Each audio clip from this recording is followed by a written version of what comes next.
call the meeting to order. Please rise and pledge the flag. I pledge allegiance to the flag of the United States of America and to the republic for which it stands, one nation, under God, indivisible, with liberty and justice for all. Thank you. Would you call the roll, please? Commissioner Lyons? Here. Vice Mayor Stanley? Here. Commissioner White? Here. Commissioner Orthwell? Mayor Morgan? Here. Let the record show that Gregory Denham, Town Manager, and Edward Azaro, the Assistant Attorney, and Ed Allen, Police Chief, and myself are also present. Very good, thank you. We've been presented with the minutes from our last regular meeting on September 13th, as well as the two budget hearings on September 13th and September 24th. Are there any changes, comments, or criticism, or motions to approve? I will move to approve minutes of September 13th. Second. This would be all the minutes of September 13th and September 24th. Is there a second? Second. Ms. Taylor? Commissioner Lyons? Yes. Vice Mayor Stanley? Yes. Commissioner White? Yes. Commissioner Orthwell? Yes. Mayor Morgan? Yes. We've had a change to the agenda. I believe item 8, the Board of Adjustment hearing is continued. Is that correct, Mr. Nazaro? Yes, sir. Any other changes? I have none. Very good. Okay, our next meeting will be November 8th at 9 a.m. for anyone who wishes to attend. Public comment. Anyone wish to speak? Okay, well, if not, we move on. All right, Town Manager's report on underground. Mr. Johnson. Yes, thanks, Mayor. I have again with us today Mr. Steve Rosa, and he's here to give us an update on Comcast Cable. And also the sheriff is here, Mr. Sheriff, who is the contractor working with Comcast Cable. Great. Thank you. Good morning, everybody. Good morning. Just bringing you up to speed here. We turned on our equipment on September 20th, so everything's up and running. Now what we have to do is we have to go back and take the existing customers, and we have to put a pipe in from their house out to the demarc location. We'll be mounting house boxes. I don't have one with me this morning, but we'll be mounting house boxes on the side of the house with the optical receiver in there.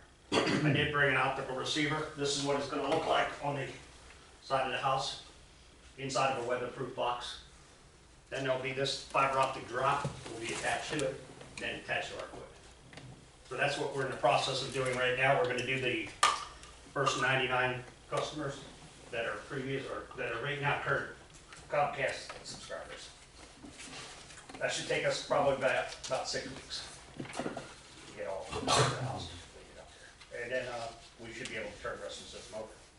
Then what we'll have to do is have them call in for a swap out of the service. So what they'll do is they'll take the old service out. They'll leave the boxes in there. They'll just switch the service outside to the new system. It should run flawlessly, if everything goes right. Flawlessly, but it's with the computer systems. So that's why we just gotta make sure that everybody's address is in a database. So far, we've done pretty good, right, Tim? So far, we've done pretty good. Yeah, what could go wrong? What could go wrong? No, it's just computers. I mean, computer talking to the equipment, because everything's IP. So you don't need to coordinate with the residents as Yeah. far as connecting. What we're gonna do is we're gonna tag the doors. We're gonna put a door tag on there once we're completed, or before we start, we're gonna put a door tag on there, let them know we'll be digging in their yard. Like that. Once we put, because we wanna make sure that when we put the system in, it's protected by shovels, weed eaters, anything that can damage the fiber optic. Once we put it in, we just wanna put it in and walk away. That way the customer doesn't have to be bothered about it. Okay? And you're gonna put that new box on the side of their house? Yes, ma'am. Even though they're not there, or you just, If- it just pops on? Well, it's a box about this big, and it Yeah. opens up, and then the fiber optic is behind it. And Okay. then the transmitter is mounted in the front of it. And then once that's mounted, then the installation team will come in, swap the services over. Do they have another box on the side of their house too? Right now, I think they only have a cable coming out, so we're gonna make it look aesthetically a little bit pleasing to the eye. Instead of wires just hanging all over the side of the house, they'll be mounted inside the box. then they have to call to activate the switch? What we'll do is, what they have to do is they just have to call to switch the service over from the coax to the fiber optic. So, so when for that call, Mhm. that, you're not required to go into the house. No, then what they'll do is they'll call up for a service call or change out. And Right. we're gonna schedule it with the, not the maintenance team, but the technical operations team. They're the ones, they'll be notified of what houses need to be swapped over, and they'll schedule that out. Okay, so do you, as you connect the individual houses with, in their yard, I mean, do you finish like a street? And- Yeah, And well, then people are able to call, or do you? Yeah, we're finish gonna turn it on, all we're gonna turn it on in phases. We don't want everybody to call at one time, because that's just going to create it. Okay, so. Yes. We're gonna turn in a section at a time that'll be completed. Tim will let me know when that section's completed. We're gonna start from the south and work our way north. Okay, so, I mean, you could have a section completed in 2 weeks, Sure. and then those residents might be. Yeah, able our to- ultimate goal is to have all 100 of the customers that are existing right now have been done in the next 6 weeks. But if you finish a section in 2 weeks, can those Oh, sure. customers then? Yeah. Okay. Once the door tag is on the door, once we've completed that area, and we know it's done, we'll tag the doors that are ready, and then they can call up that service swap at their convenience. They don't need to be scheduled, well, I don't have to schedule it. What they need, at their convenience, they can call and schedule, like say they're home on a Monday, they want to schedule for Monday, they can request a Monday. It's between them and the technical operations team. Okay. So we know, We're just, do we know who to call? oh yeah, there'll be a number on there. Okay, and then does it require a site visit or just on the phone to switch the service? Just on a phone, well, a site visit, they'll have to come out because they need to turn the optical receiver on. So what they do is they have to backfeed it from inside. Okay, so the resident needs to be there. Resident needs to Yeah, come, okay. yes. Yeah, we yes. can't just do it on the phone. Right, Got it. not like when you would switch services from one house to another. This is a fiber optic feed, so they need to come in and make sure that the light levels are, well, we'll make sure that the light levels are correct So outside. was it the same service tech you would have if you were changing your boxes out or had an equipment problem? Different team, This right? will be a fiber team that comes out and do this. Okay, These are guys that are educated in the equipment right, and to be able to troubleshoot and stuff like that once the system's turned on. Because there could be some ingress in the house that could cause some problems. okay, got it. So the box is going to cover up the cable thing that's Yes, coming out of the house now? Yes, ma'am. Okay. So Yeah, they're a lot of not- houses on the side of the house, they have like a coax cable that comes out of the house. That Right, feeds usually into the garage, then to a smart box or a smart panel. What the box does is the box covers over that, and then we mount the receiver inside there. So everything's done outside, so if there's a problem, the technician, if the receiver goes bad, he can change it out, to your question. They don't have to be home for that to happen. Okay. If that should happen, the receiver should go bad, guy can change it from outside. So, I mean, I know we don't really have anything to do with Comcast as a provider, but are we able to send some sort of letter out that could sit on people's counters? I mean, anybody can choose any service they want, but, you know, it is part of the job. We've got Comcast, AT&T, if you got DirecTV, it doesn't really matter, but, cause it's, people that I know that even are technologically advanced are not clear if they've gotta make a service call, what has to be done. I know the door hanger's supposed to be explanatory. Yeah, well, this you will definitely, if you're a Comcast subscriber now, you will definitely need to call in for a service change will out they or be service. sent a letter to on top of the door thing? Because some people are. I don't, no, we don't send a letter out. Yeah, I think that's where you're going. I think it'd be a good idea to communicate the status and some of the steps that will occur, so everybody sort of is aware of what's going on. Yeah, I mean, we sent a letter, Real long. we sent a letter out with the backflow preventers. Yes.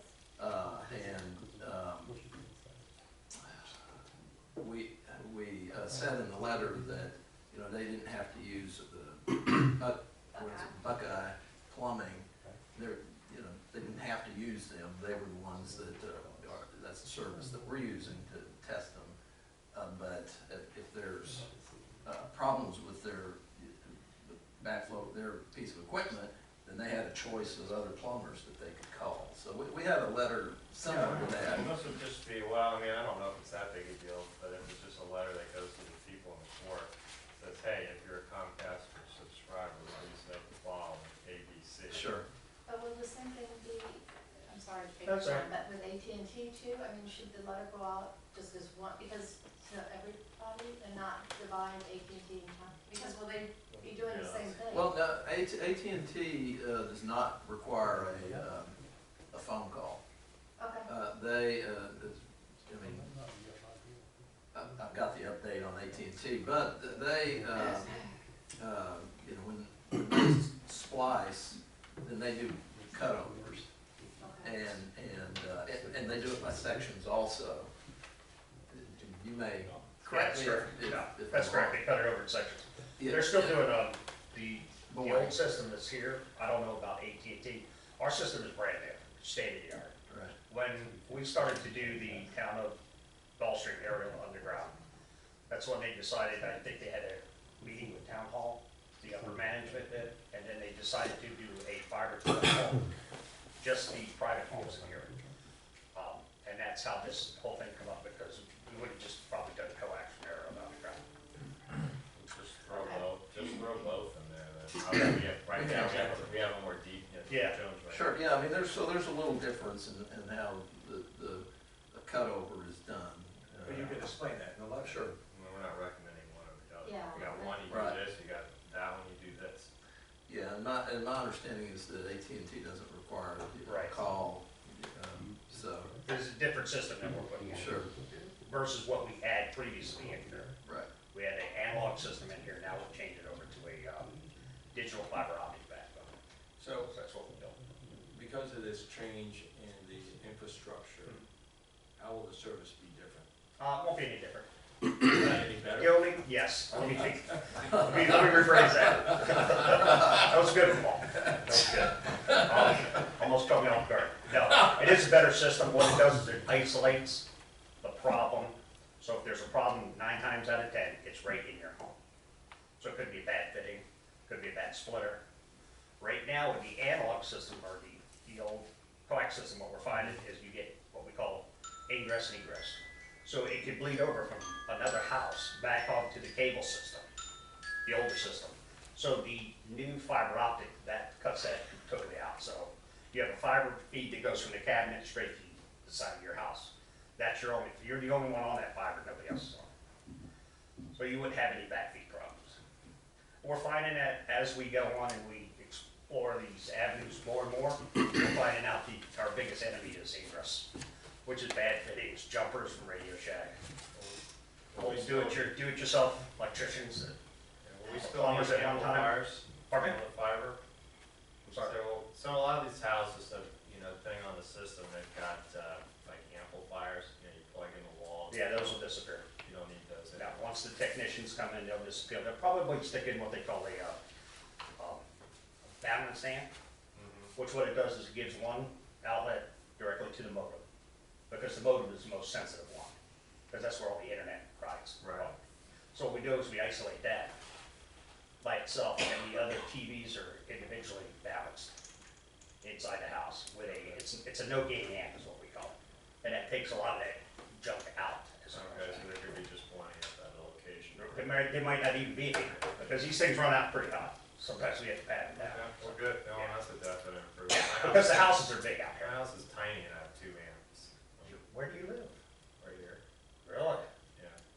I'll give you one of my cards. You'll give me. All right, got it, see, look Okay. at things happening here. Well, we'll get Consensus says we'll send a notice out to the affected Right. residents only regarding both AT&T and Comcast, give them an update and an idea of what to expect. Okay, great. Any other questions? No, thank you very much. Okay, thank you. Appreciate the Appreciate update it. very And much. I'd really like to get all the services out here. Thanks for showing So- up. I know, but that's not, it'd take a little while to get Comcast right now. Pardon me? It would take a little while to transfer over to Comcast now. You could probably get it done by the end of the year. Yeah, I just want to make sure we get the customers that are existing right now, we want to get those guys swapped. Yeah. Okay. So we're looking probably, what, about 6 weeks we could be done? Yeah, I just wanna let them know about the digging we're gonna be doing in these people's yards. Yeah, we're gonna be digging in the yards, a small trench, well, How wide's the trench? Well, I gotta run a 3/4 inch service pipe from the tap out by the street up to the FP&L meter most of the times on the side of the house. So we're gonna go 12 inches deep. It's only, a trench about this wide, we cut the sod. We'll have to travel through some of the landscaping too, but I just want everybody to be aware, you're gonna see people out there digging, hopefully minimal damage. But I'm sure there's gonna be some complaints going on. Yeah, there's always complaints when you're doing digging. For the water. Do you knock on their door and Yeah. say we're? Yeah, we'll leave my door Right hanging. now. Yeah. Where are you gonna put it in a conduit then? Yes. Yes, we'll put this fiber drop inside the conduit. Yeah, okay. So you may just disturb some grass, some sod, but not damage. No landscaping. water. When he's talking about damage, he's talking about like flower beds, some bushes. We'll have to pull rock, Yeah, get some it in rock the might landscape, be pulled decorate back. landscape, we'll pull the stuff back, and we'll put it back the best we can, but sometimes, it's not good enough, Yeah. as you probably already know, so. Yeah, so I'm sure if that's the case, then I'll be getting calls. Probably. And then, I've got both of their cards, so, Get ahead of that. yeah, so. That's a lot better. I had Comcast for a while, I'll probably go back to, the coaxial cable was sitting on Top of the graph. top On of top of grass, grass, and the gardeners kept cutting it. So now it'll be in a conduit, it'll be protected. Yes. Right, and it's pretty, and In the long term, everybody's gonna be a lot right, better off. and the conduit that we're putting in is very rigid. I mean, you could hit it with a shovel fairly hard, and you're not gonna have to put it down that.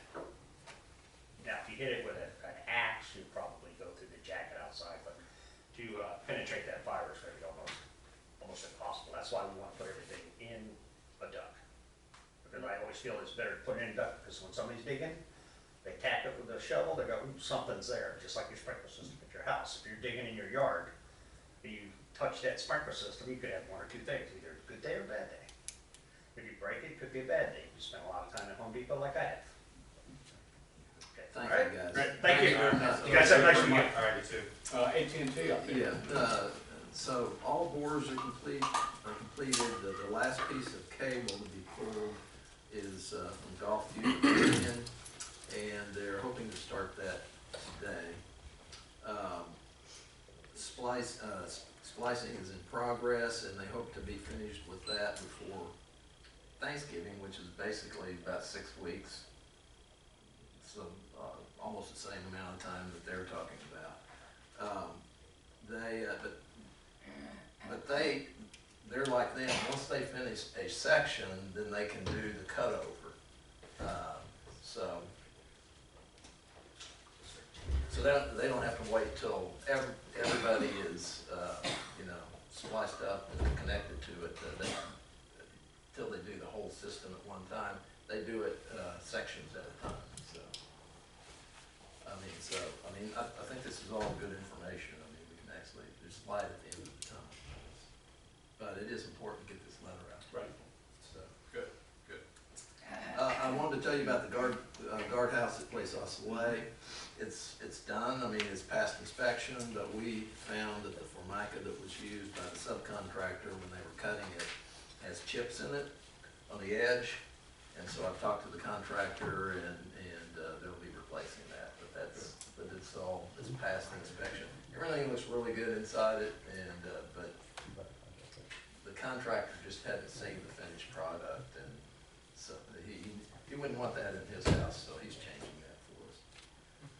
The curb, I don't know if all of you have seen the curb that we put in at Lakeview and Polo. I thought I didn't drive over it, and it looks great. Yeah, so, I'm sure you also noticed that there were tire marks on it.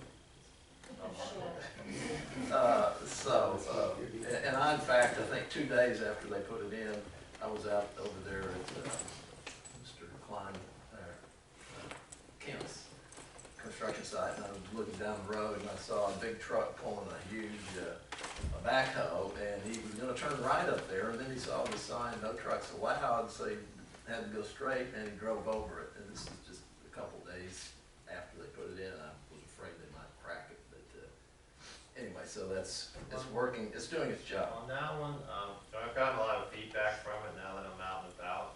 Oh, good. And so people like it, and they're like, when are we Okay, putting, well. why is there only one there? When there gonna That's be why it's more? there. Yeah, I said it's a Well, beta, feedback. I said it's a beta test. The only thing my Yeah. question was is if the trucks are driving over it, that's not a full J curve, is it? It's modified, right?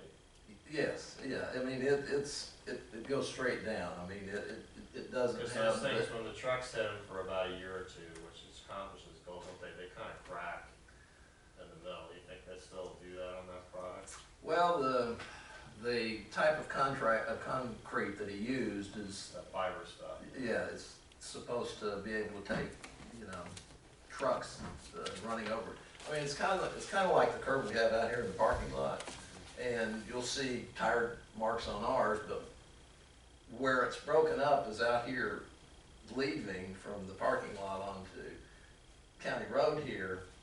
As you turn right, I mean, the cars have pretty much cracked that up too, but, I mean, curves do crack. The one down here on County Road coming off of, A1A, the first curve you take by they've been there for a long time, and you see tire marks on them, you got garbage, Yeah. you got garbage trucks that go on them and stuff. I mean, they do have a footer in deep in Yeah, the, I got The J curve also doesn't it have a wider yes, berm, which is not nearly as Aesthetically, yeah, it's like aesthetically the pleasing. DXC. Yeah, Right. it's big. yes, Yeah, so. So I think that's why We, I mean, if you're driving by there, less noticeable. you can't really even notice it, I mean, so. Well, I'm delighted to hear that the feedback is positive. I Well, got where the rest of them. Well, I know, as I'm out meeting with people for one thing or another, they all say, there's a chance I might be able to get a curb in front of my house. Yeah, so, same thing. Because the whole point is that this is one approach of addressing the problem that we've been experiencing for years without revolutionizing the town by expanding these roads and affecting general aesthetics of our town. So we can hit these main areas that are particularly subject to truck damage with effective curbs that are still aesthetically pleasing. I think this could be a really nice thing for the town without going down the expansion of the roadway. So what are the next steps vis-a-vis the additional? Well, this is anecdotal right now, but that's kind of what we were looking for. So, Joan, have you? Well, the former residents wish it had been there when they lived there. I know, They really think it looks nice. yes, But I do think as we go forward, we should locate the sections that are most, and do it all at one time right, to be budget friendly, Yep. because I think it's much more costly to do one at a time. okay, so, that's a curb, intersection.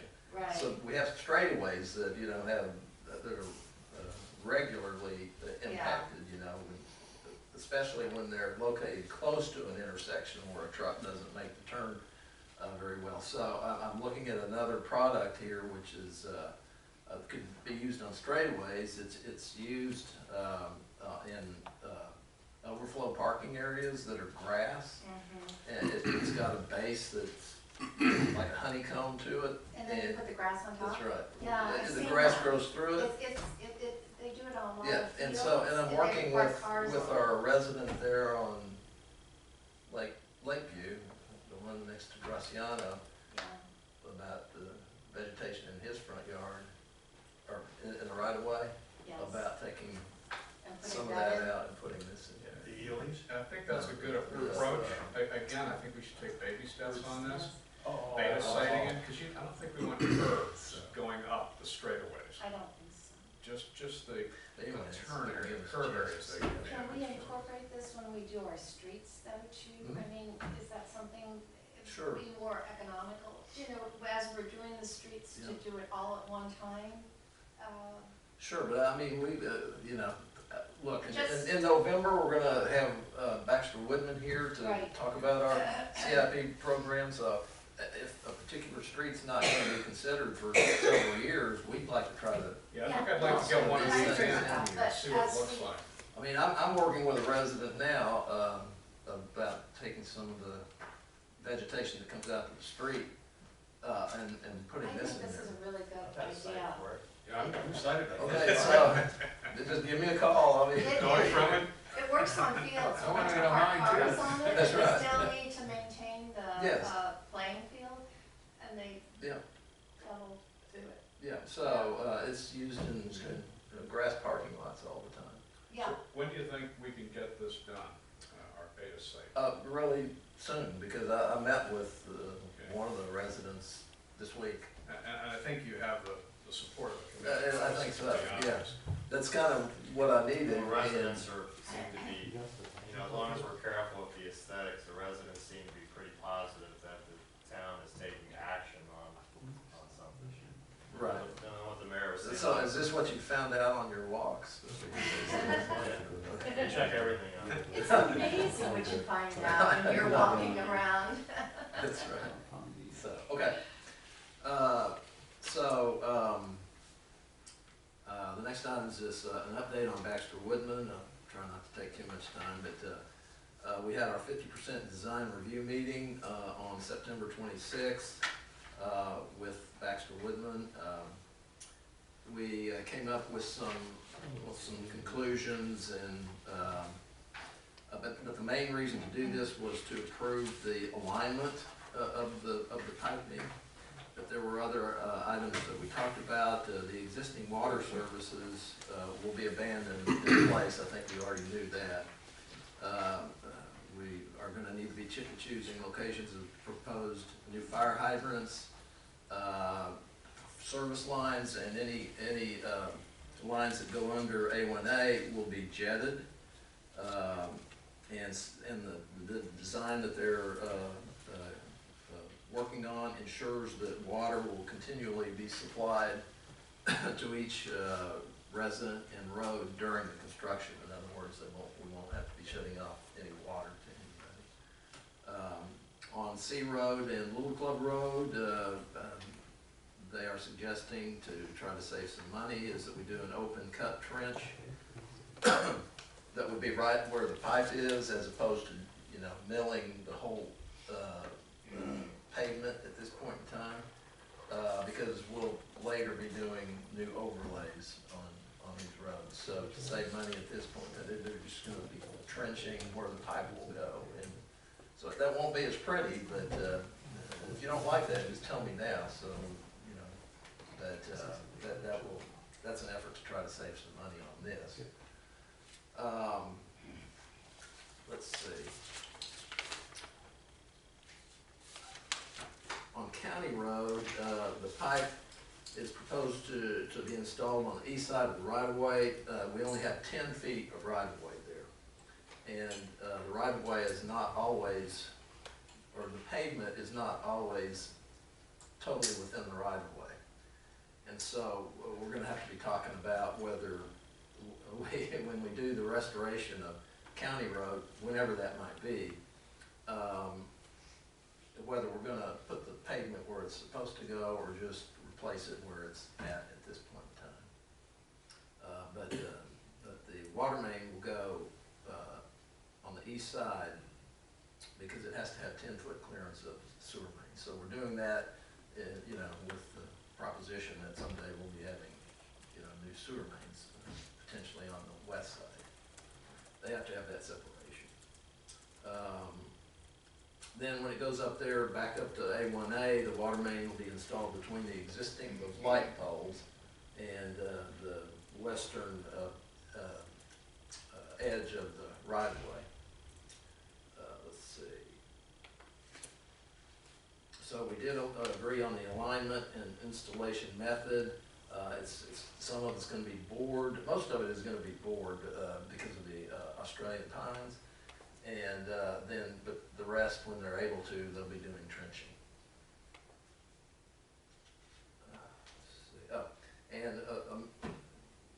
I think I've talked to some of you about this. The replacement of the water main and the associated costs on the roads for County Road and Little Club will be bid out as alternates. I mean, the base bid will be Gulfview to C Road, and then these will be part of the bid, but they'll be bid out as alternates, so that and the bidders will know that the town can choose to not do the alternates at this point in time, but they will bid on them.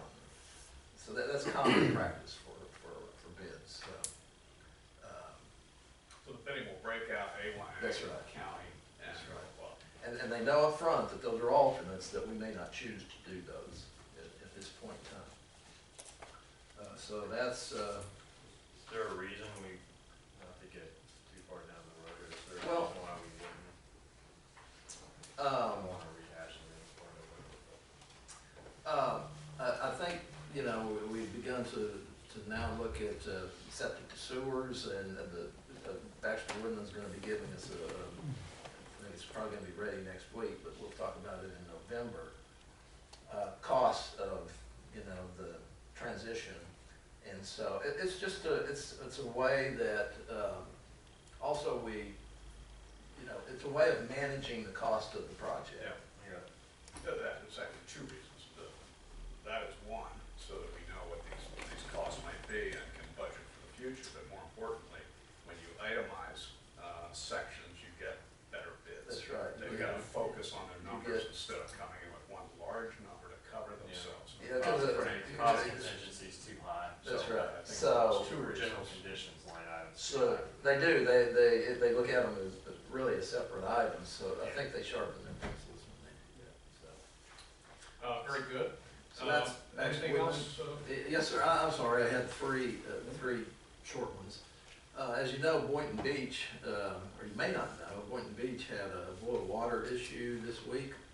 And I know Ocean Ridge was impacted by it, but so were we with our residents over here that are on Boynton Beach water.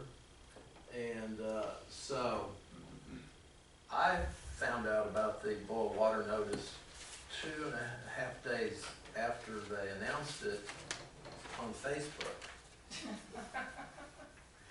And so that was the night before yesterday morning, when they, you know, for most of the area, they rescinded the boil water. But none of our people over here knew about it. So I'm going to be talking to the city manager over there and saying, listen, we can't have this. I mean, I don't know, how did they notify you guys? I found out from Commissioner Ty in Boynton on Facebook. I found out 2 days earlier, so you should be my friend, but yeah. Same thing. Yeah. So then Okay, we took steps and we used, like your Yeah, Code Red, Code we used Red. our Civic Ready and got the word out pretty quick, but I also fielded a call at about 11:30 that evening from the mayor in Briney saying, are we under the same thing too? And Yeah. I'm like, yeah.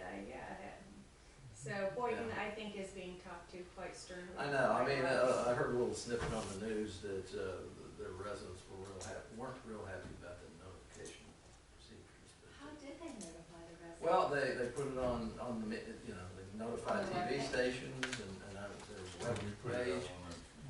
I'm sure on their webpage. Yeah, once you found out. But for them to go knock door to door, I mean, they got 76,000 residents. Oh, but- And so, you know, we're able to do that if we know about it. So we're gonna work that out, so I just wanted to update you on that. I'm sure you've all seen that 3400 Polo now is being Or no. torn down. And if you saw the little white bumps, you know, road things in Mrs. Brophy's yard, I told her we put those things back while they're doing this, so they won't damage your yard, so. And then, Wait, I think that's great, you work with yeah, somebody in the community to help them deal with that Yeah. issue, because it can be frustrating. yeah, so, I mean, she's right across the street Yeah. from me. That was very kind of you. I mean, Yeah. she's an older lady Yeah. and she has a disability. So we took them, put them back here, and I said, look, whenever they're working on this house over there, we'll put them back out. Thanks for doing that. And, So, I don't know, a month ago or a month and a half ago, I sent out 16 friendly notices about dirty roofs in the core. And at this point in time, 8 have cleaned them, and 8 are now gonna need to get a notice of violation letter. So, getting ready to send those out. And that's it. Very good, thank you. Any questions? If not, the ARPB meeting, next meeting is October 24th at 8:30 a.m. for anyone who wishes to attend, but we come right back to Mr. Dunham on finance report. Yes, so, as you see, the finance and the water report, water usage report are in your packet. The balance sheet for the town is as of September 30th. So this is your last one for year 18-19. And I think you'll see the total numbers look very well, very good. And so unless you have any questions, Ms. White, then I would recommend that we. I had no questions on the report. I did want to ask Rebecca, I noticed that they said the town completed and submitted the first local government financial report submission. And is that an annual, something new, an annual Yeah. report, or? There is a new mandatory report that we must report to the State Department of Economic Statistics Yeah, this is in Florida. at the state of Florida. And this is the very first one we've ever had to submit. This law just came into effect, and it was due by October 15th, but I just went ahead and did it. So, it asks for our per capita spending per budget to residents, and then it goes back 5 years of actuals.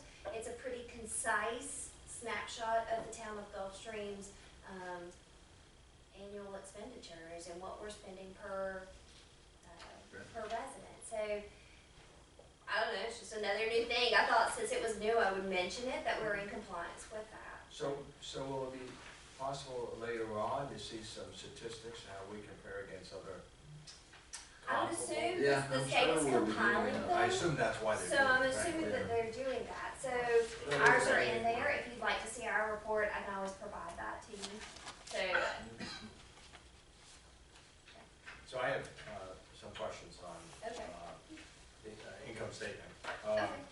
Given it's the fiscal year end, I thought I'd look at 4 or 5 major variances. So on page 4 of the income statement, I'm just curious why the inspection fees. Okay. So maybe you could read what was the budget, what was the variance, and Okay, so for the inspection fee, that's the city of Delray Beach is contracted to perform our inspections, our permitting and our inspections for all of our building permits here in the town. I am bound to budget the same amount that they budget for revenue on our revenue and expenditures. They only budget $300,000 a year. That seems to be a rather large underestimate of what they're gonna collect, since then we usually collect well over $500,000. They collect over $500,000. So I think this happened last year. it happens every year. It's a wash. Next month, there will be a resolution to adjust and amend our budget specifically for that revenue and expenditure. Unfortunately, I don't get their numbers until after the end of the fiscal year, and sometimes it takes a while, so that resolution will be next month. But that's what that is. So it's because it's a pass-through kind of revenue and expenditure, we have to book it on our books because they are permits for our residents, and we do contract with Delray for that service. Our auditors, that's one of their compliance issues. They understand that. We do it every year, so next month, there will be an amendment to the budget to adjust for those that over variance. it doesn't have any cash effect, but from an accrual perspective, it looks odd. It does. But it's because of how Delray requires you to manage this, basically. Well, Right. it's accounting practices, I mean, Well, not that's a necessarily state, Delray. that's a Gadsby Yeah, kind of right. issue. And unfortunately, I just can't, Okay, I have to go by Delray. I will say, I know that there are other variances in here. We are continuing to get expenditures and revenues, and we will continue to get expenditures and revenues through the end of November. And I don't like to mess with the budget until I have to. Every department is well within their range. I'll have plenty of funds within each department to be able to cover those variances. that's can be done administratively, as long as I don't change the total department budget number, that's fine. And I just don't wanna do that We talked about this in at the a lot. September meetings. Oh, okay. So let me go to a couple more items. Sure. On page 5, there's a federal grant, variance, positive 84,000. What's a federal grant? That's Irma, Okay, thank that's you. Irma. On capital outlays on page 6 for the town hall, we had budgeted 132 and we only spent 14. Are we gonna eventually spend that difference of 118,000 We later will on? eventually come back to that. That was primarily our server. I did it because we migrated a lot over to the cloud, our services, and now our footprint for the server is so small, there's that much money will not be spent in the future. So but we took a different, safer technological route than just upgrading our server. So that, I just didn't want to spend the money if I didn't think that we would need it. So, and now we don't need it, Okay. as big as a server. The other two variances I want to talk about, which are sizable, they're on page 8,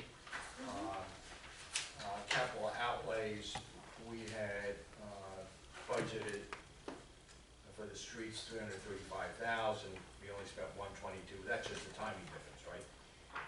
It is. Well, I thought that we were gonna get some other projects done this year that we didn't. I thought that we were gonna get maybe streetlights replaced on Soleil this year. But we're gonna spend that money. Right, eventually, we right? will. Yes. I mean, Okay. it's just, right, so timing. And then on the legal, Yes. a number that was like that.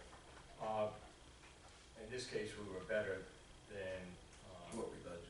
budgeted by 215,000. I have, That's that kind of number, that's kind of that another number is timing kind of thing, right? fluid at this moment. We still have, we certainly have some outstanding legal bills for the month of September. Okay, so that can I don't- change still. That is going to probably change Okay, dramatically. okay, thank you. Yeah. Any other questions? Nope. So with that, I would ask that for both reports, that you would accept them. Oh, wait, Go ahead. Yes. I have very good news. Oh, this Our, one, yeah. the president of the bank that we bank with, Flagler Bank, called me yesterday with some very good news. They've decided to increase our money market account interest rate that we get from 0.99% to 1.5%. So that's actually a very significant jump for us. I think that will work very well for the town, so I thought that was good news that I wanted to share with you guys. So from 0.99, or let's say 99 basis points to 150 basis points. Yes, sir, 1.5. That's a sizable. That is a sizable They just increase. called you up They and just called me said- up and that was just a, hey, we don't wanna lose your business, we appreciate the town of Gulfstream. We love having you as a customer, we don't wanna lose you, so we decided we would go ahead and do this, you know, as a gesture of goodwill. And I was like, that's a very nice gesture of goodwill. So, They were beating Rita and Rebecca to the punch. so there you go. Very good. That's the good news. All right, we've been provided with a financial report on the water usage report. Questions have been given and answers provided. We accept those as submitted. Chief Allen, activity for the month of September. Request that the September report be accepted as submitted, no addition. Any questions of Chief? If not, we'll accept that report as well as submitted. Let's move on now to items for commission action. This is the lien reduction request for 2775 Avenue, also Soleil.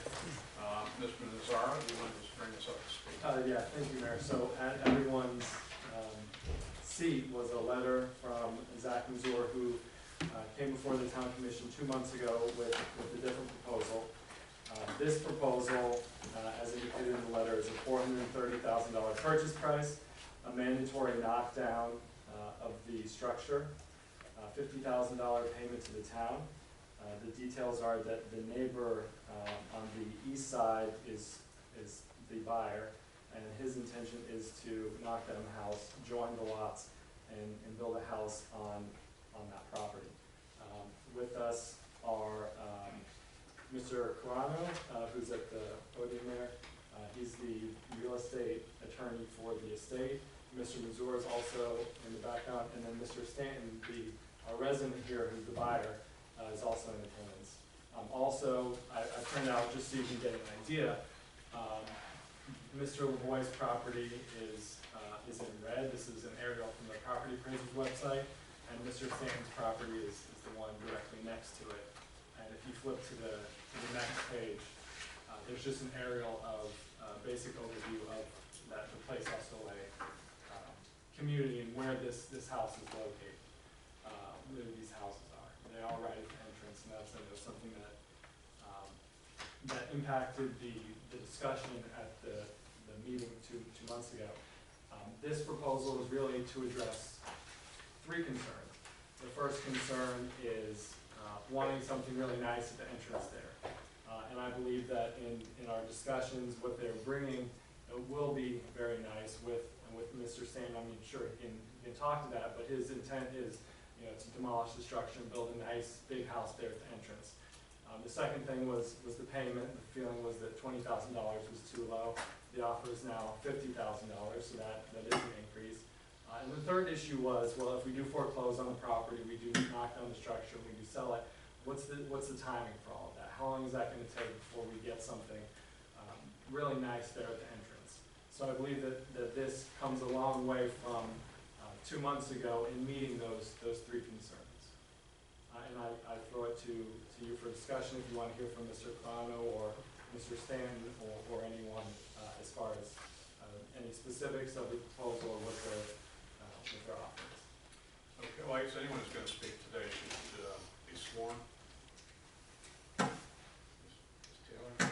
Mr. Stanton, you may be asked questions. You may want to stand. Raise your right hand. Swear to tell the truth, whole truth, nothing but the truth, so help you God. Yes. Thank you very much. Coriano? Corano. Yes. Well, Corey Corano here for Peter Carbone, he is the personal representative for the estate of Richard Lavoie. Some quick facts before we begin. The lien date was originally April 16th, 2009. So I understand the lien's been around for a long time. I'm not here to really address what the decedent did or did not do. I'm here on behalf of the estate, which is very different. And the estate is the one asking you to do a lien reduction pursuant to section 2.76 of your code. The personal representative, Mr. Carbone, was appointed on June 11, 2019. Now it takes a little bit of time by the time letters of administration are given out, but this situation was cured as in there was a compliance affidavit from your city on August 8th. So about maximum 58 days from the time that the PR was appointed to the time that he got it down here from New Jersey and made arrangements to resolve the problems with the city. Now, before I answer some of your questions or go over any of the discussions you want to have, I just want to talk about a few salient points. One, Florida Statute 162.02 provides that these liens are not intended to make money for the city, they're intended to enforce compliance. They're not investment accounts for the city. They're intended to get compliance, and that's in fact what has worked here.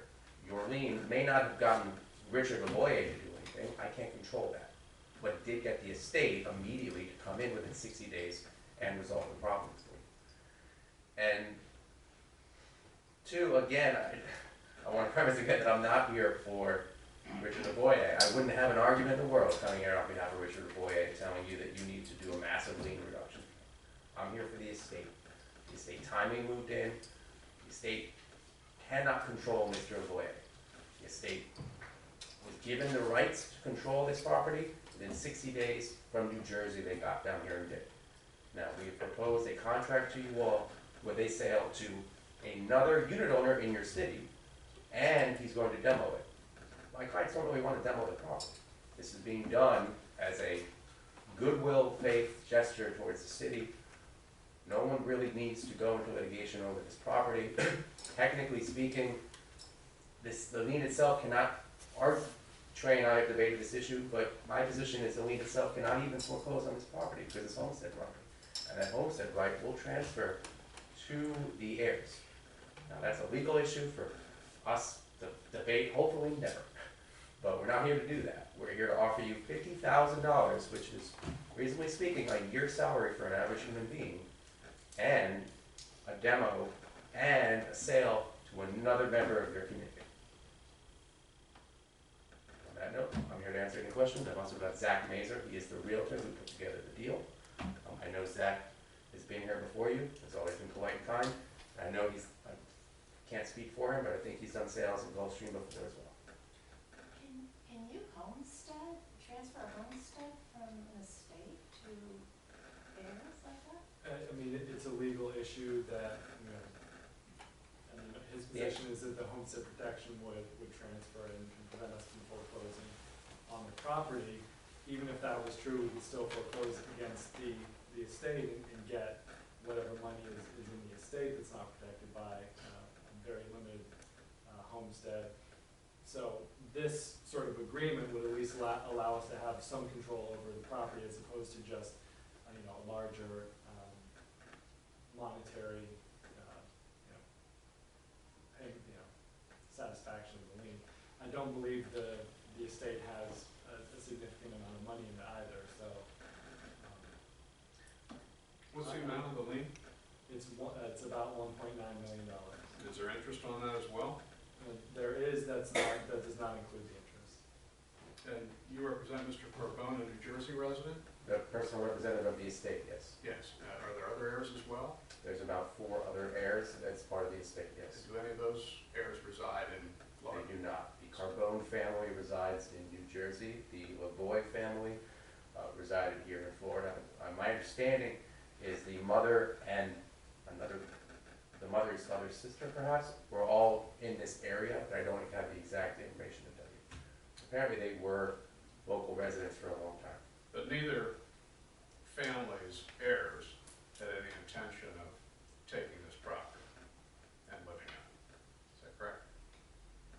No, I mean, certainly the intention would be to transfer the property. Again, if things go incredibly poorly here today and we can't come to a workable solution, it is an unfortunate option for them to try to hold on to the property on the grounds that they do have homestead rights. And that would prevent a lien. Again, I don't want to do that, but it would be disingenuous of me not bring that issue up for all of you. No, but my point is that the property is not one that's to be used by either the Corbone or the Lavoie heirs, but rather is a method of obtaining funds for the estate. I cannot speak to what they will have to do in the future. As of now, they're not planning to live here, but your Florida homestead laws are really not that strong. You just have to live in the property on the first of the year. My point is you're trying to maximize the amount of money that goes into the estate that you represent. Isn't that correct? Of course, yes. And that's why you've offered initially $20,000 and now $50,000 on a nearly $2 million lien. My representation of how these work is far different than I think what this commission believes. I've been in front of approximately 30 different code hearings. I've seen $250,000 in West Palm Beach reduced to $2,000. This is very common to 1%. Even Riviera Beach has a standard 5% policy that they issue on other properties. So to suggest that a $500 a day fine equals 1.9 million and that number needs to be given significant consideration, I don't work that way. No, but my concern is for the residents of Plaza Soleil and for the enforcement of this town's rules and ordinances. This is one that was violated for years and years, resulting in this significant lien. And while it's not the purpose of this town to cash in on liens, it is our responsibility and our duty to enforce our rules and ordinances and to make sure that those standards are maintained. And my concern is that with such a low offer of settlement on such an egregious lien, that all we're doing is setting a precedent for future people to violate the lien, and then at the conclusion of homestead, and we can debate whether your homestead applies or not, but upon the death of an owner, the heirs step in, maximize financial interest to the detriment of the town. And it seems to me that you're encouraging further violation of our ordinances. It's not a question of us maximizing our financial interest, it's enforcing our rules. I think your $50,000 offer is woefully deficient. What's the standard in this town for lien reductions? There's only been one lien reduction historically in the town. It was about 5 years ago, and it was 15% of the amount of the lien. The lien was smaller. I mean, I think it was under $100,000.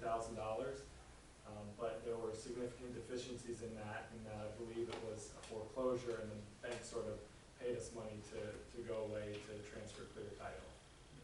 I have trouble reconciling how you feel $50,000 is not a significant amount of money to the average human being. That's not a question of what's significant to the average human being. Let's take a look at the numbers. The sale price is what? It's been reduced to $430,000. It wasn't reduced, that was the asking price, wasn't it? It was asking because it had to be set as a demo, because of Trey and I made an arrangement, that our understanding was that the town wanted the property demoed.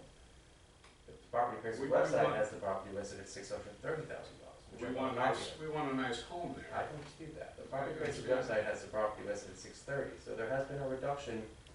There are concessions being made, and $20,000 is a lot of money. I thought that was a sufficient amount of money when I dealt with Trey.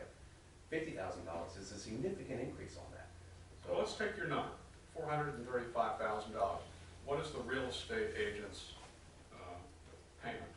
It's $430,000, I believe, and what's your percentage? Be for 5%. 5%. So just about $22,000. And that is because you represent both sides, correct? Correct. There you go. So normally it'd be a little less, but let's say 5% is $21,500. Okay. What other fees would be involved in the transfer of this property? There would certainly be taxes, as well as dock stamps on the transfer. Let's just rough estimate another $10,000 in title charges. So we're down to roughly $400,000, correct? All right. You're offering $50,000 to this town on a nearly $2 million lien, so that your estate will then walk away with $350,000. So innocent parties, yes. Innocent parties that did not cause the problem and came here within 60 days and resolved the problem for you, as your lien is designed to do. Well, it's not a question of whether they're innocent parties. They're certainly not residents. They have no intention of taking over this property. They immediately listed it, sold it, and will be making considerably more money out of this than they probably would have expected. So, in my opinion, I think can we talk about what each of us thinks the appropriate lien No, reduction absolutely. should be? This is a lien reduction hearing, and at the conclusion, we would make a motion at a certain amount, so that can certainly be discussed by the commission, to come to some sort of conclusion today as far as what that should be, and there would be a time limit on that, whether it includes a demolition and things like that. Yeah. Your estate is going to walk away with $400,000 on this. I think $150,000 is the right number to settle a $2 million lien. And that is being very generous by the town. What it allows your clients to do is obtain funds, money on this property, but more importantly, it enforces our standards, our rules, and discourages future violations as existed here to the detriment of our residents in Plaza Select. So your position is that $50,000 does not discourage, but $150,000 does? Under these circumstances, yes. Well, under these circumstances, we're here, let's be real about this, we're here on landscaping issues. So this particular owner didn't do landscaping. Now, I can't speak for what happened in 2009, but he was assessed a $500 fine a day for landscaping issues. Now, you can also raise the fact that there was a pool that was not covered properly. I understand that. That could be a risk to the town as a whole, right? There were more than landscaping issues. There was the garage that was broken down and bashed in, there was the roof issue, the whole property was in disrepair. It's fallen into It was disrepair. not simply landscaping issues, Since- it's across the street. I understand. So back in 2009, though, I'm asking what was the subject of the fine? I was on here in 2009, I can't tell. Trey, do you have any? The subject of the fine was failure to enclose the pool, and I believe it was unmowed or dead grass, something like that. But to everyone's point, once we have a running lien on the property, what future code enforcement can we really do? And the answer is, I mean, it was futile, honestly. So to the extent that they're saying there are other issues on the property, and I think that's relevant because their hands were tied, and with a refusal to come into compliance with the code, keep the house in compliance in the code. And we'll be the point in having another special magistrate hearing to further place another lien on the property. Well, it would give us more evidence today, more problems and documented evidence that there were issues and there were representations made to the owner that he needed to fix something as opposed to us right now. No disrespect to you, I believe you,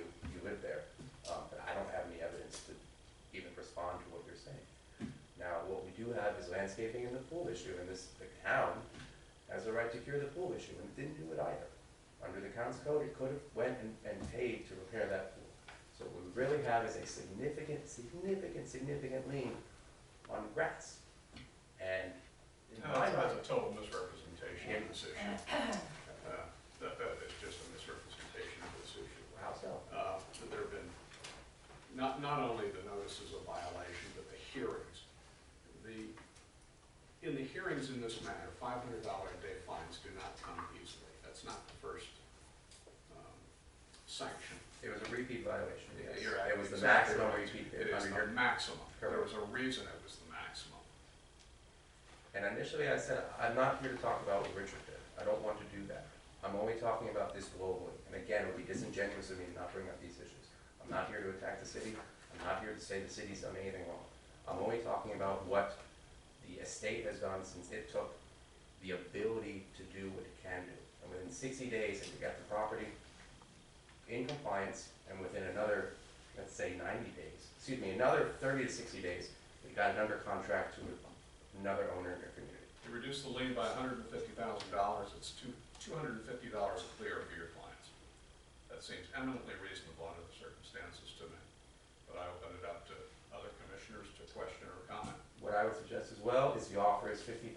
Now, I was told, in fairness, when I talked to Trey, my client was pretty certain that he did not want to spend another dollar. But it's soft, I'll be honest with you. $150,000 is still a significant amount of money for the city to be claiming.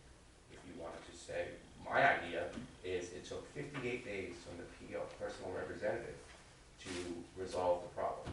Now, I think that's very reasonable, but your city may not. 58 days times $500 a day is roughly $72,000. If that's the real way your city wants to enforce compliance, that's an appropriate way to do it. Comments? You said that your client doesn't want to spend any more money. I mean, he wouldn't be spending money, they would just be getting less of a payment. Perhaps that was a misnomer. What I meant is my client did not want to offer any more money. Spending correct, you're right. You know, none of these heirs to the estate came down and helped out when things were bad. Right. Mr. LaVoy had another residence, and so he was really just a part-time resident here. So he has another residence too, I presume. My understanding is he was an eccentric gentleman. I'll put it away. But again, I'm not here on behalf of Richard LaVoy. I'm here on behalf of the estate. And the estate has done what you want them to do. Kind of reasonably done. Well, the question before us is whether the town will agree to a $50,000 payment to reduce the $1.9 million lien. Trey, on the contingencies on this contract, on what I would guess the back end, what's before us is just a lien reduction. If a number is agreed to, then we're basically on the rough terms of this contract.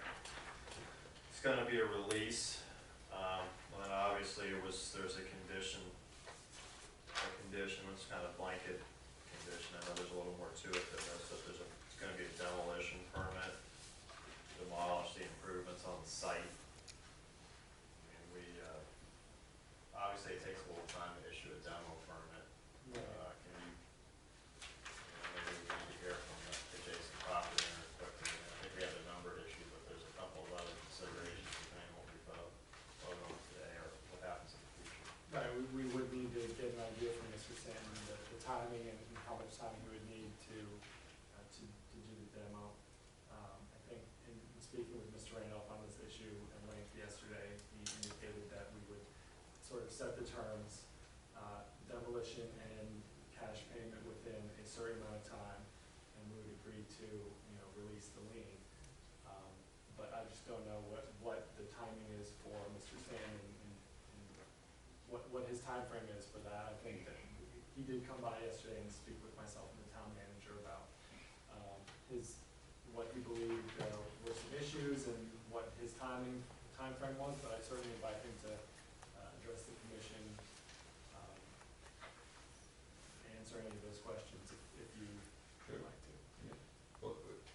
Where do you want me to start? I just have to step up to the mic. Yeah, why don't you Step step up, up, thanks, since they already started. Sworn. I'll sit down, agree? Yeah, you just have to see, you'll probably back up. Thank you. Thank you.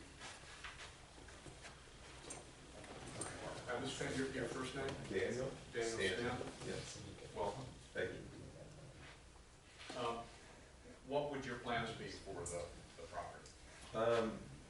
To be compliant with the architectural codes and expectations of the town, to determine what that compliance impact would be on the design and look of the overall property and the structure built on it.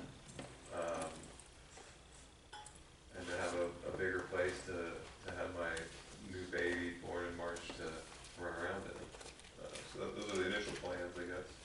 But a lot of uncertainties as it relates to how to get there. I think You live next door. Yeah, we live next door. Are you thinking of putting a single home on both properties or two homes? Yes, a single home, maybe, we have a detached guest house now, it may be a possible, thought as well, having another detached guest house. I met with my architect and contractor yesterday. Our architect has looked at an addition for our current home in the past, a year and a half ago or so. So she's familiar with the codes. So she brought up potential setback changes if you join the property, because it's a ratio based on width as it relates to the side setbacks. There's some easements that separate the two properties, or a easement, I should say. And then there's another easement on our current property. So I think there's a lot of things that need to be worked through in terms of what can be done in joining the properties, but all very doable. And I think as it relates to timing for us, we're able to move at whatever speed we can. I think that what's important to us, though, is that we have an understanding with the town as to what's expected. Obviously, we would take issue with assuming a potential lien with contingencies as it relates to the property. We want all that stuff cleared up prior. And we would also want some understanding of what the town's interest is as it relates to what they would approve on that property before we proceed it in its entirety. I think our offer as it is today has the contingencies as you guys have seen. I think I can't speak for the estate, but I think it's reasonable to expect this process to take a few months to figure out as it relates to what can be built on the property, what the town's willing to settle for, who's responsible for the demolition, what's the timeline in which the home would be demolished, those types of things. But our intention just kind of preliminarily is to put a single structure home with possible detached guest house. The single structure home looks to be around 400 feet or so. And the setbacks, if you look at the current code, may or may not, between the two properties, require utility easement to either be relocated. Also, you were looking to demolish the LaVoy building. Yeah. Unify title. Have the town eliminate any lien it might have. Work on readdressing easements to enable a single home with a guest house and whatnot, as you described, be And a tennis court. constructed on that property. Yeah, and a tennis court. I'm sorry? And a tennis court. And your tennis court, Yeah, which the tennis is already court, there. that's important, right. Yes, sir, that's correct. demolish your present home? You would expand it, That's, or you're not that's sure? a consideration. I think, one concern in keeping it is that it'd have to be, I don't know how the joining of the properties work entirely, but it would seem that it would have a setback issue as it relates to the side, with the current structure. We were talking about that Yeah. a little bit yesterday, Yeah. and it is a percentage of your frontage, but it's a minimum of 15 feet on one side, Right. and the other side you could sort of offset. So if you currently meet the setback on the east side of the property line, I don't think that would be an issue. Okay. I know we talked about that yesterday, and I think I misspoke, and we confirmed that if you do have that 15 feet on that side, you would not have to move it. That'd be It would great. just affect the setback on the other side. And the tennis courts within the, Well, the tennis court would, I mean, I think we are would you have, talking about a new one we or would the one grandfather existing? it, and because Okay. otherwise there would be, I think it's a 25-foot setback Right. from the property line, so it would just remain in place. Great. And what's behind that tennis court?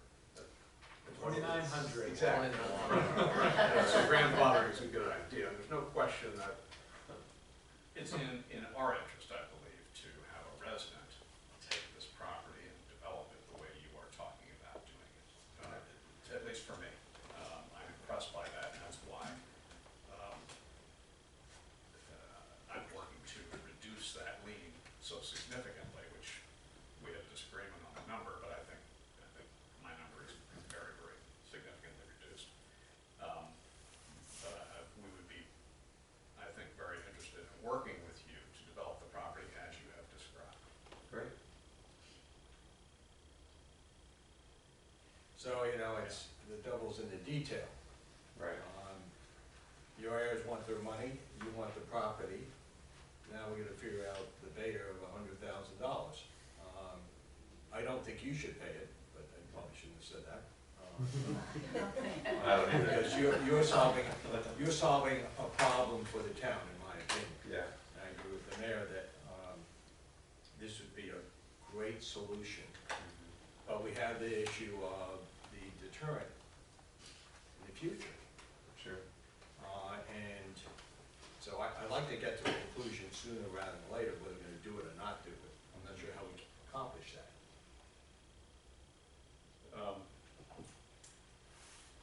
I just have one other question.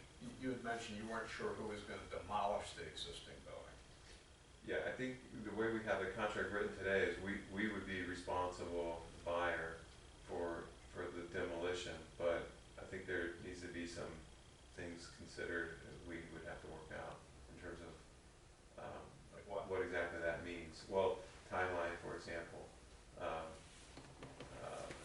In the event a transaction occurs, if we are assuming demolition of the property, when? And then what, yeah, I mean, that's important to us. I mean, essentially, speaking at least from the buyer side, I would want to be able to have a clear understanding of what the town's opinion is as it relates to our intent to put on the property. You know, before I assume responsibility in terms of timelines of demolishing the property. So there's some things that we still have to work out, but I think the intent of it, everyone's intent is aligned with being compliant with the city. I think regardless of whoever does it, the town will want that building demolished and seeded, because it's gonna take some time for your plans to make their way through the approval process, just naturally, whether there's any issues at all. So that's what would need to be done, just demolished, seeded, irrigated, so that it is attractive looking, not just what it is now. In regards to the time for the planning, what's that process typically? If you have plans to submit, I mean, is it unreasonable to assume that could be done in 120 days? Do you have plans to submit? I'm assuming if I have plans to submit, but we could actually get plans within 2 weeks. I could have construction bids and plans within 4.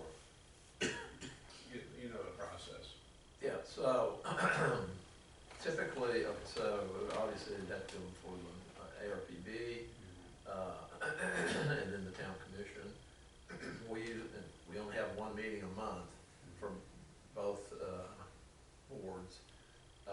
And we would require any set of plans for the ARPB meeting to be submitted basically a month before the ARPB meeting, because we have notice requirements. Right. So, I don't know, we just, you know. And I think there's If a demolition. you actually had something that was ready for us to sit down and review, you know, you'd be, which I know you don't have. Right. That But would be pushing if it. we were looking at that, then we'd need to have your set of plans by the end of October. Plans that you've already reviewed with the town staff, right? 3 months. Yeah, 3 months. 3 months, okay. Plus you have the holidays in there, so you're looking at somewhere between March 1 and May 1, realistically. By the time you get For your a full- building permit too, it takes months to get the And building. then by the time you actually had, so in the demolition permit oftentimes is an element of the final approval at the town commission level with the site plan and the elevations. I'm actually having They are all season for demo, right? There's a season. And you have a season. Right. There is. Although, I don't think that would be an issue. Well, there is, and we discussed that, and the commission has approved a demolition during the season because it was in the best interest of the town. And that would never be a problem. Okay. Are you looking at March? I mean, if you really wanted your final site plan, I mean, I think that's reasonable. Yes. Yeah, Because October's done, and you've got December, sometimes it's tough with your, you know, maybe different with whoever you're hiring, but, and then you basically got January, February, March to get it approved. Yeah, March is. That's right. March is doable. Okay. Yeah, I think in terms of what at least the buyer's interest is that we just want conceptual approval on the building structure as it sits within the land. All the, you know, exterior facade, kind of paint, I don't think. Yeah, I mean, the first thing you would need to do is sit down with our staff. Yeah. That's your next step. Yeah, I mean, we can't sit here and tell you, that's right. I mean, we have the code book. oh yeah, we think this looks fine. You Yeah. know, pay, you know, settle the lien. You have to, you know, it's just like a commercial Right. deal where the whole thing goes all the way through the process of the due diligence, and then you get your approval, your demo, and then you close. It's, you know, that's typically how it's done. I want to go back, your intention is to combine these two lots, is that what I Yes. heard? Definitely, okay, your unity of title. Correct.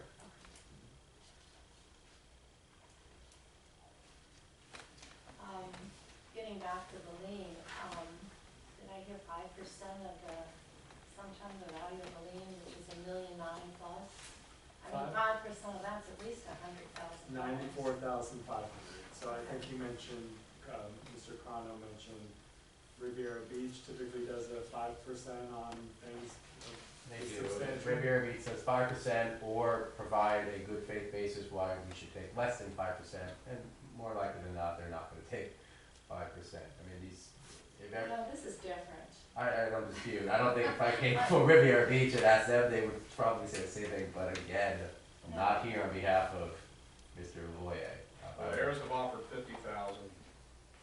I put my opinion at 150. What do you think?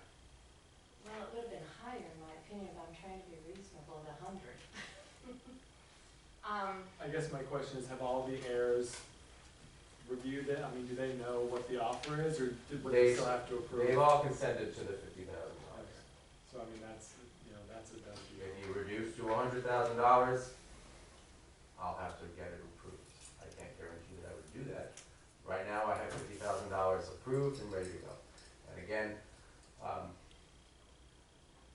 I want to share a very quick story here, if I can. I was in front of the Palm Beach City Code hearing, and it was a who's who of the richest people I've ever been in front of. And there was a particular gentleman who violated a work order in a condominium, just did everything he could possibly have wrong. And he had a $55,000 lien. And I argued something similar to the effect of, $55,000 is a lot of money. That's an average person's salary for the year. And one guy on the board said, his exact words were, can we all just agree this is a big nut? And the rest of them kind of looked at him and said, no, it's not. And they hit him with a $55,000 fine. That's largest fine I've ever personally seen, and that guy was wrong in every imaginable way in a town that had no tolerance for it whatsoever. We don't have that degree of gravity of an issue here. $50,000, to quote that other gentleman, is a big nut. It's a lot of money to come in and offer the town to resolve the lien and demonstrate to future people you cannot run afoul of the city's rules, or you owe $50,000. It's really not on a $435,000 sale. But if I could just summarize where we are, I think we have a very viable option of taking what has been an obscenely offensive piece of property and turning it into something that fits within Gulfstream's code and in our neighborhood district. I think Mr. Stanton will, as a Gulfstream resident, work with the town and come up with something very nice for that property. So I would like to get it done. The only issue is the lien. So I think it's incumbent on us to debate that which we would be willing to accept under the circumstances of developing the property properly and also maintaining that deterrent so that this never happens again. We need to come up with a number so that it can be communicated to the heirs for their acceptance or rejection. It's not my place to run your hearing, but I would say, does anyone think $50,000 is an appropriate deterrent? I And we think could this has start been such a horrific situation for so long. I don't think 50,000 is the right number. Okay. Does anyone on board think that $50,000 is an appropriate deterrent? We can start a sliding scale. Well, you don't have to ask us those questions. Fair enough. I don't want to. You made your just trying to- position and Yeah. I've made mine. I think the commission needs to come up with a number that would be acceptable so that we don't go through this again. Of course. So I want a thumbs up or thumbs down on this property for Mr. Stanton and for the town. So I'd like to know what number is acceptable to the commission. I'll start, I'll take 100. I'm at 125. I'm giving him a little bit between the mayor and obviously the property owner of the state. I agree, 125. I think that, that they will still be getting a hold on the heirs. There are laughing ears, I mean, he died intestate, so, for what it's worth. Yeah, I mean, exactly. The heirs weren't here helping anything, anytime No. in the last zillion years, and the residents had to suffer with all this. So, 125? I'll go to 125 as well.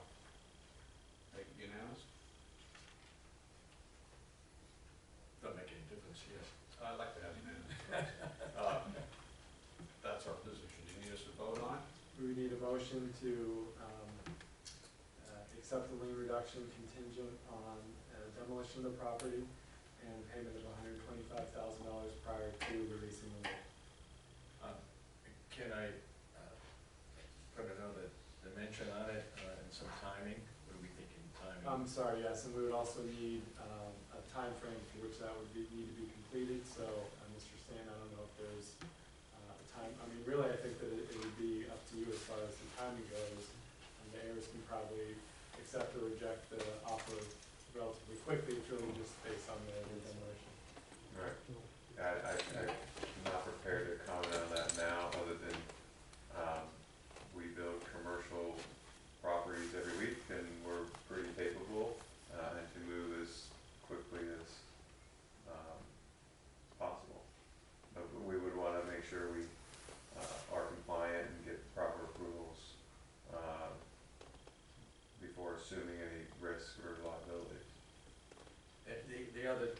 issue is, the town is proposing a number of $125,000. I would like, for, the estate to respond by some given date within a reasonable period of time. I don't want that just sitting out there, so what do you think is an appropriate number of days?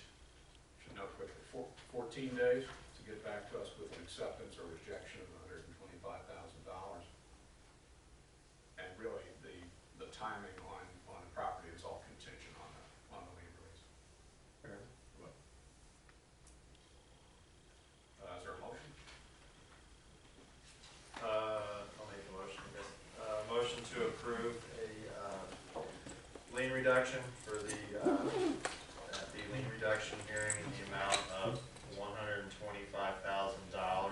in, the town commission's agreement to reduce the lien, to $125,000 is subject to acceptance, by the property owner, within 14 days of this hearing. Also contingent on. And contingent, obviously, and contingent on our other condition that the property will be demolished. Second. Ms. Taylor? Commissioner Lyons, Yes. Vice Mayor Stanley, Yes. Commissioner White, Yes. Commissioner Orthley, Yes. Mayor Morgan. Yes. Thank you, gentlemen.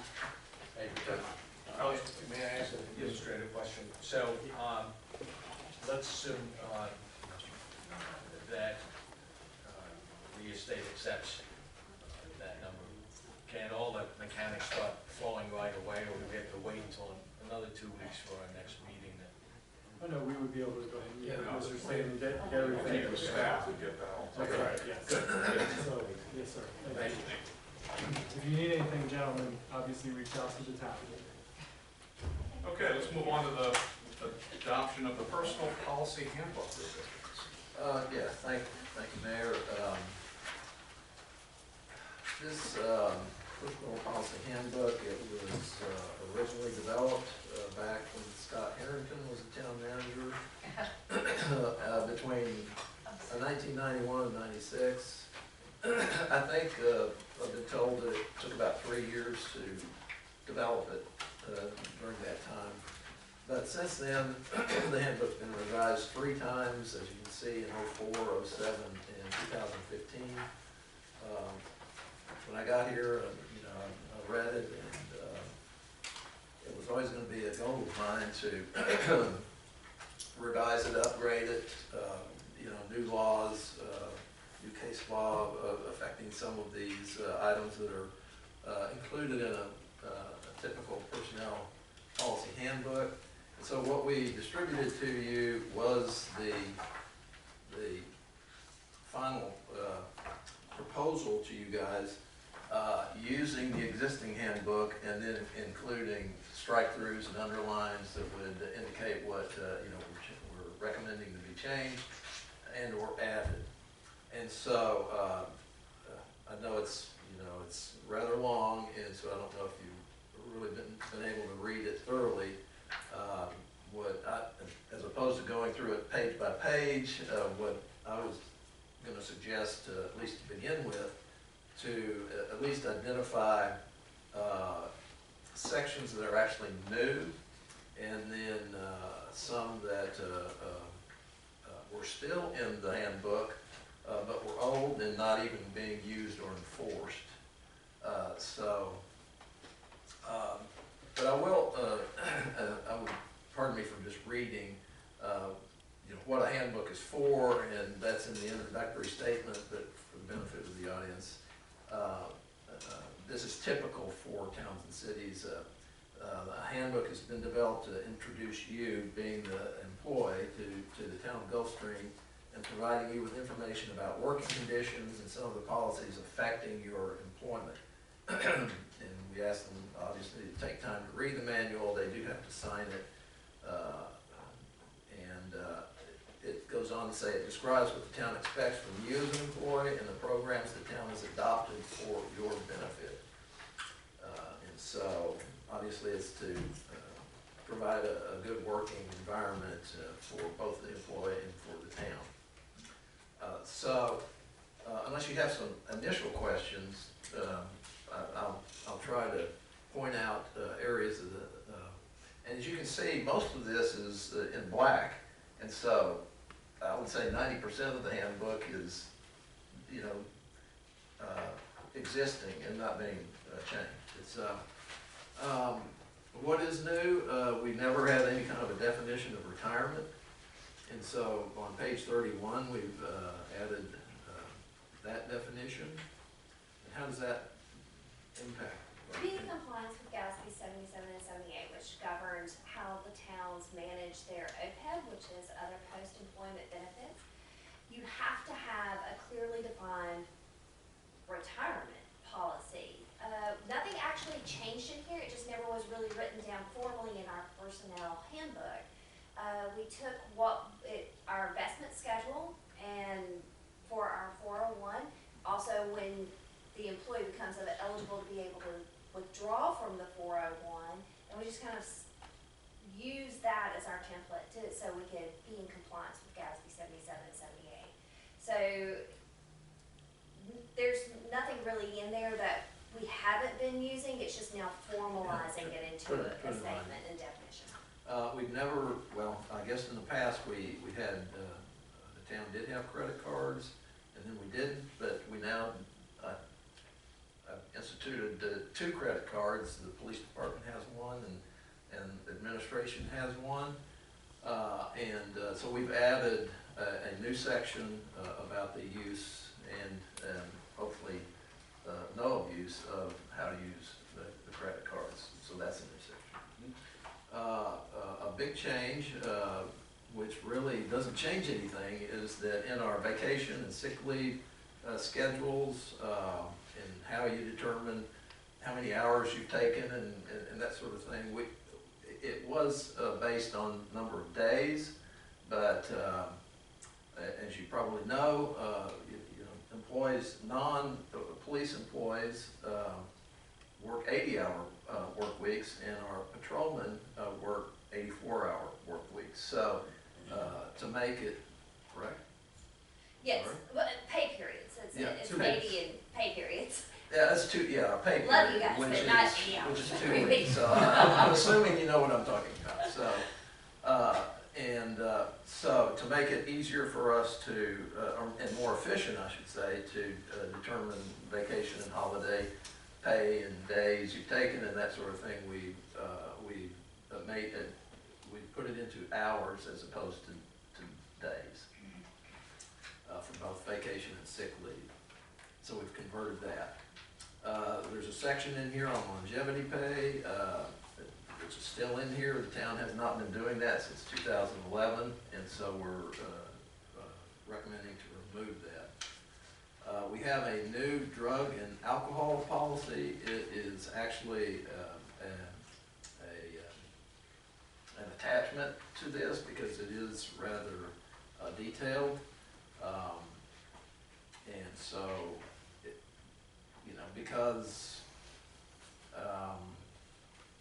laws have changed, there's new case law in terms of towns and cities, doing random, unannounced drug, requiring employees to submit to or compelling them to have a drug test, and also for potential new employees, compelling them to have a drug test. Case law and also the Americans with Disabilities Acts really don't allow towns and cities to do that anymore. This one is written on a suspicion-based policy. No, that's in line with the changes. You can't just do random drug tests of safety and security personnel. So nothing's changed from the police department. The case law has changed, Right. saying that you can't just, randomly drug test your secretary because you feel like it. So, That's the law. That's the law, Yes, so sir. that's how it's evolved recently. but in the past, everybody's always, towns and cities have required That's right. And that was, potential employees, you gotta do a drug test, but we can't do that. Also, there was a section on vehicle allowances. We haven't been doing that since 2012, so we're eliminating that. Another section is disciplinary procedures. The town has never had any kind of a section in here about disciplinary procedures. Those are really important for the employee, so they know, what happens if there's a disciplinary problem. And also, it's better for the town to have that, so. Again, pre-employment screening, we've already mentioned that. We have a section on what's called OPEB, and I'll let Rebecca kind of describe that. So, as I stated earlier, OPEB is just other post-employment benefits. For the town, the only other post-employment benefit that we offer is health care insurance. That does not include dental or vision insurance. It's solely just health care. That's what's mandated by law, that we have to offer if people retire up until the age of 65, that they can buy into our health care. And these requirements are relatively new. They're relatively new. I mean, and the town is in compliance with it. So we just got a clean audit saying that we are fully in compliance with Gadsby 7778, which governs OPEB. It's something that doesn't look like it's going away with all the discussion about pensions and other post-employment retirement benefits. We just formalized it to kind of protect the town and to also ensure kind of a declaration. We are in compliance. This is our policy. So, spend a minute on that, because I'm always concerned about contingent liabilities, ongoing funding requirements. The employee has a right to participate in our medical, but the employee pays for it, we don't. Right. Correct. There is no mandate that the town pays for it. We just have to allow them up until the age of 65 to buy into the plan. After age 65, we don't offer any type of Medicare supplement. So it's like long-term COBRA. If you retired at 59 and a half, you met all of our requirements. From the age of 59 and a half to 65, you could buy into the plan at your own expense. Thank you. And the town has never had an internet phone usage policy, and so this day and time, we found it very important for us to outline that in what we expect of our employees. So this touches on some of the major changes that were made in here. Who did it? When I read through Well, it, you know what, I want to thank Ms. Tu, Mr. Nazaro, Mr. Allen, and Lieutenant Hasley. We sat many hours going through this word by word. Yeah. And it's a pretty thorough presentation to you. Yeah, It's I was taken a very lot of- impressed when I read through it. It was analyzed, I thought, very thoroughly. New sections that were added, clearly needed to be Right. added, and I think it was a job. The other very well comment done. that I'll make is none of this changes the budget numbers. I got two questions, yes, sir. In terms of HR legal compliance, I assume you've dealt with all that, so we're clean. I made sure that I looked through it very thoroughly, anticipating that question, so Okay. yes. With regard to actions by a manager, including a town manager, for example, harassment, the section on page 47, the waterfall kind of works where, an officer would go to the chief, if it was a problem, or Rebecca would go to the town manager. But what I don't understand is, what if it's the town manager? Does it state it in here? I don't know if it's a town manager or designee or supervisor, if those. I think it should flow to the commission and the mayor, I guess, yeah. I just like to have that clear. Okay. Okay. I mean, it's a technical. We can do I'm not that. projecting anything. This isn't something that we necessarily, there are some policy changes Yeah. that I think that arguably we should bring before the commission for approval. Like the longevity pay, some of these things certainly needed to be approved, but as far as adding those few details, we can do that without. I don't leave it to him, I think it's, It's a good point. Right, and we did, you know, in many areas, we tried not to reinvent the wheel, so we borrowed some language and from other towns and city, Palm Beach principally. And a lot of the changes that we saw on their documents were typically just signed off by the town manager. But we did want to bring this to you because you haven't really heard about it or talked about it for a while. And there could have been some budget, implications in it, so that's why we brought it to you. It's obviously not in a resolution or an ordinance, we're just looking for a, up or down. Would it be appropriate to take, any kind of action like that to the town attorney instead of, or the mayor and the town attorney? I mean, if there was some kind of complaint or issue about me, I think it would initially go to the town commission. Yeah, I think the Oh, okay, commission, the commission. Yes. and frankly, it could be any commissioner, it seems to me, it doesn't have to be the mayor. Say it reported to a commission. Okay, now So the with town that attorney. addition, which was a good pick, Paul. Yeah, we can add language to that. The charter, puts the responsibility, in the lap of the commission as far as, hiring and firing, for the town manager and the Town clerk. clerk and the police chief. Mhm. But it doesn't go on to say anything about Discipline. complaints. Yeah, I like opening it to the commission so that if the mayor becomes corrupted, they got another commissioner. Just keep going, but, Typically, for disciplinary action with employees, the Could be. town manager is the final arbiter. If there's still a grievance, that is not, if that decision is not accepted by an employee, then it's typically they go to the town commission in a public meeting. And I don't think that's actually covered in here, in our grievance procedure, so we'll add that, because that's what happens. If they're not, they don't agree with my outcome, then they would come to the town commission, but it's typically done has to be done in a public meeting. So we'll add that. okay, good. Any other comments? Okay. In the beginning, and it talks about your employment at will policy, and I don't know, maybe this is common to all municipal employment, but I can understand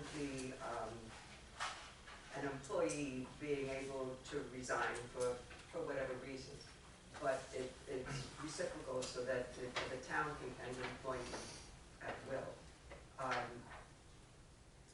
Don't they have, I mean, in today's litigious society, don't Well, they have to give I reasons? mean, the town is an at-will town. Florida is an Yes, actual. Florida it's a is state an law. at-will, It's a yes. state law. So, but most towns and cities, that's why we have a grievance procedure. It's better, I think, for the town to have, some kind of due process in their handbook. And instead of, I know we're all at will, and that happens sometimes, but we don't experience that a lot here. But we do know that, and all of our employees know they're at-will employees, but we do think it's important and necessary to have, due process procedures in our. so you can have it, the due process and the grievance procedures. And the unfortunate thing when you have a relationship between employer and employee, sometimes the employee just isn't understanding what the issue is. And you've given the employees as much time and et cetera, go through these steps. And, the only thing you have left is at will. And so sometimes that happens. But I understand that, but it just, But they Ms. have to give cause. I Yeah, think Ms. you White can't is just say- correct Walk in and say you're fired, because that. it's at will. We're not gonna just do Yeah. all Right, I mean, sometimes, look, You can sometimes, terminate somebody with or without cause, and that will, or it's that will state, you don't have to provide a reason. that's correct, but, Your position, your job is ended. Position's either gonna be filled or remain unfilled. We do it all the time. but she's correct, and this is a very litigious, time that we've been in, and so if you can follow due process procedures, we'd like to try to do that. And by the way, on that subject, probably it's one of the most important subjects that we could discuss, a relationship with the staff. You and I talked about this when you first joined the town. You had annual reviews, so you are communicating with the employee how he or she is doing, what they're excelling at and what they're deficient at, and so there's opportunity to correct. I have opportunities on a daily basis for people to come in and we can talk about those things. Okay, so, because that, at the end of the day, that's how you're generally gonna avoid a problem. Correct. Any other comments? Is there a mo? Can I have one more? I'm sorry. Oh, sure. Okay, and the health reimbursement account, the HRA, Yes, ma'am. is that a separate insurance policy that's paid by the town, or is it like a pre-tax amount that's deducted from salaries to use for co-pays and things like that maybe rolls over from year to year?